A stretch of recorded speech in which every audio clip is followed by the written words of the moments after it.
जाफरी साहब, बहुत शुक्रिया प्रोग्राम में ज्वाइन करने के लिए। सबसे पहले तो ये समझा दीजिए कि ये पहिया जाम हड़ताल की नौबत आई क्यों, मामलात यहाँ तक पहुँचे क्यों? बहुत शुक्रिया सादिया। सादिया, मैं कुछ बादी नज़र में जाऊँगा। ये एक सेफ्टी ऑर्डिनेंस था 2000 और ये इसमें जो है हमारी, क्योंकि 6-7 दिहाई से जो गाड़ियाँ बनी हुई थी वो वज़न ज़्यादा उठाने के लिए वज़नी गाड़ियाँ बनी हुई थी, और जब और तकरीबन सन 2000 में सेफ्टी ऑर्डिनेंस 2000 जो है वो गवर्नमेंट की तरफ से एक ऑर्डिनेंस आया और उन्होंने कहा कि जी आप वज़न जो है वो कम उठाएं। तो 20 साल से हम गवर्नमेंट से लड़ रहे थे कि हम जी वज़न कम नहीं उठा सकते क्योंकि हमारी गाड़ियों का अपना वज़न काफ़ी ज़्यादा है। लेकिन 1 साल पहले जब ये गवर्नमेंट आई पीटीआई की और उन्होंने तब्दीली का नारा लगाया और मुराद सईद साहब जो है वो कम्युनिकेशन के मिनिस्टर बने, तो इनसे हमारी इस मामलात में कई मीटिंग हुई और हमने भी इन्हें यही कहा कि 20 साल से हम जो है इसे गाड़ियों के वज़नी होने की वजह से हम ये कम वज़न उठाने से कासिर हैं और हमें जो है वो ज़्यादा वज़न की ज़रूरत है। तो जिस पे मुराद सईद साहब ने कहा कि इसमें जनाब रोड की सेफ्टी की ज़रूरत है और रोड सेफ हो जाएगा, लाइफ सेफ होंगी और हम तब्दीली चाहते हैं इस मुल्क में, तो हमने उनकी इन तमाम चीज़ों को मद्देनज़र रखते हुए 10 अरब से ज़्यादा खर्च कर कर अपनी 4 लाख से ज़्यादा गाड़ियों को जो है वो कम वज़न के मुताबिक हमने उन गाड़ियों को तैयार किया। और जब हमने तैयार कर लिया तो इन्होंने वो कम वज़न की जगह पर दोबारा कुछ अपने मनपसंद इंडस्ट्रियलिस्ट जितने भी हैं इनके पास, उनके कहने पर दोबारा इन्होंने वही वज़न जो हम पहले कहते थे उस वज़न को बरकरार कर दिया। अब हमारी गाड़ियाँ जो हैं वो हल्की हो गई हैं और वज़न इन्होंने जो है ना वो ज़्यादा कर दिए। उसके हवाले से फिर हमने मुतअद्दिद बार इनसे मीटिंग की और हम इस्लामाबाद हाई कोर्ट में गए। सीपी नंबर 2360/2019 हमने एक सीपी दाखिल की और जिसमें उन्होंने बहुत क्लियर ऑर्डर किए जज साहब ने कि जो आपका ऑर्डिनेंस है कानून के मुताबिक इस पर अमल दरामद कराएं। मुराद सईद साहब ने उसको भी पसे पुर्स रख दिया और आज तक जो है वो वही जो गैर कानूनी जो इन्होंने हमें पाबंद किया था कानून के मुताबिक जिस पे हम तैयार हो गए, अब गैर कानूनी काम जो है वो मुराद सईद साहब सही है। पहले आप लोग कह रहे थे कि वजन ज्यादा उठाने की इजाजत दी जाए तो उस पे हुकूमत मान नहीं रही थी। जब आप लोगों ने अपनी गाड़ियां तैयार कर ली, पैसा खर्च कर लिया, उसके बाद आप लोगों को कहा गया कि ज्यादा वजन उठाया जा सकता है। आप लोग इस्लामाबाद हाई कोर्ट गए। हमारे साथ रहेगा क्योंकि ये बड़ा अहम इशू है। ये बज़ाहिर हम ये नहीं कह सकते कि सिर्फ ट्रांसपोर्टर्स जो हैं वो अपनी गाड़ियां बंद करके बैठ जाएंगे। इससे जो सारिफीन हैं जिन तक रोजाना जो है वो रोजमर्रा की अशिया, जरूरत की अशिया जो हैं वो पहुंचना बंद हो जाएंगी। जो ऑलरेडी लतीफ खोसा साहब गुर्बत की वजह से, महंगाई की वजह से पिसी हुई आवाम है और मुश्किलात में खड़ी होने जा रही है मंडे से। ये जिस तरह जाफरी साहब ने भी कहा कि आपको वाकई ये मामला लगता है कि यहां पर भी कहीं ना कहीं अपने मनपसंद इंडस्ट्रियलिस्ट को सपोर्ट करने के लिए, फैसिलिटेट करने के लिए ड्रामा रचाया जा रहा है और इसमें अवाम का कहीं पर भी कोई ख्याल नहीं रखा जा रहा है।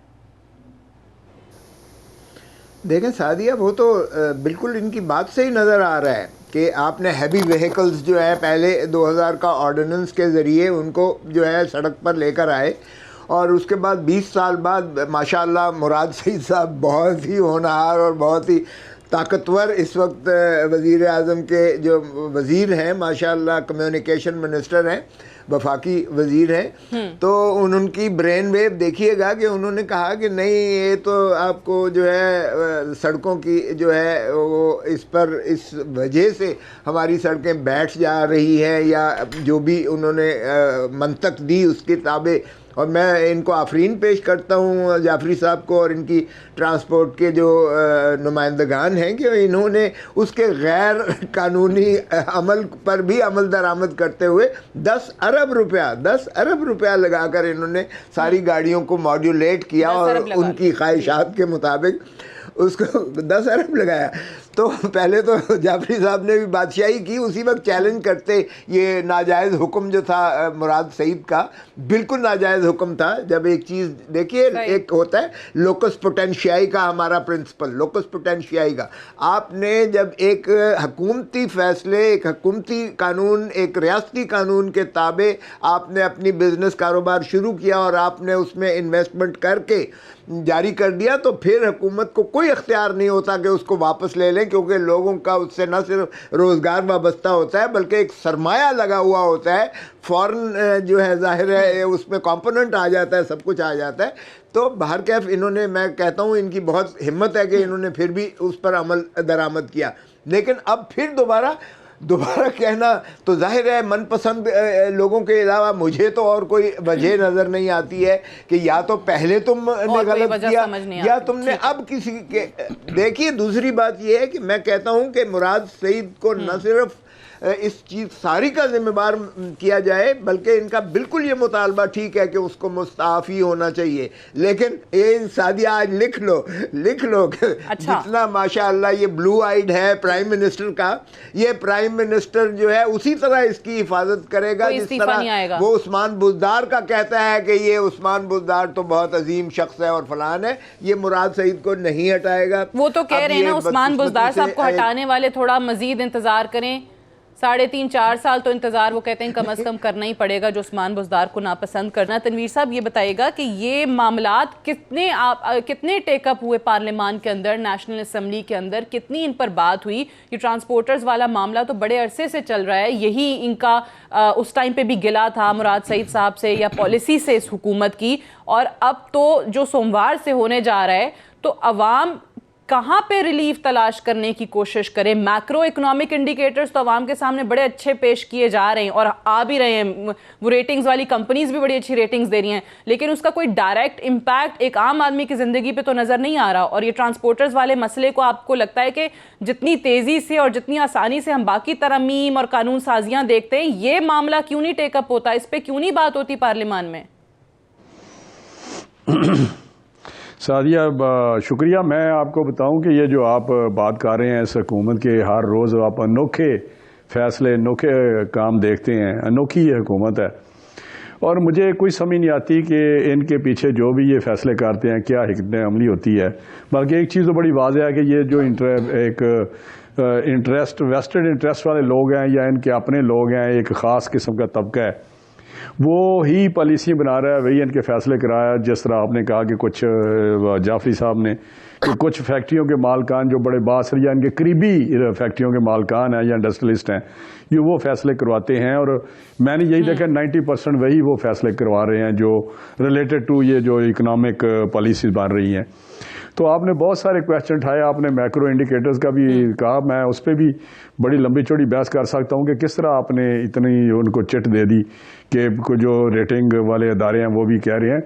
कोई स्वाय मुझे बताएं कि एक ये बात करते हैं कि करंट डेफिसिट जो है वो हमने उसका जो गैप है उसको नैरो किया है, लेकिन मैं समझता हूँ इतनी वो ख़तरनाक बात इन्होंने की है, इतने फैसले ख़तरनाक किए हैं कि कर्व करके, कंट्रोल करके या उसमें कमी ला के इंपोर्ट में, जो कि नेगेटिव ये एक चीज़ है कि आप इंपोर्ट काम कर रहे हैं, जो कि इंपोर्ट भी एक इकोनॉमिक एक्टिविटी है और उससे रेवेन्यू जनरेट होता है, उससे इकोनॉमिक एक्टिविटी जनरेट होती है।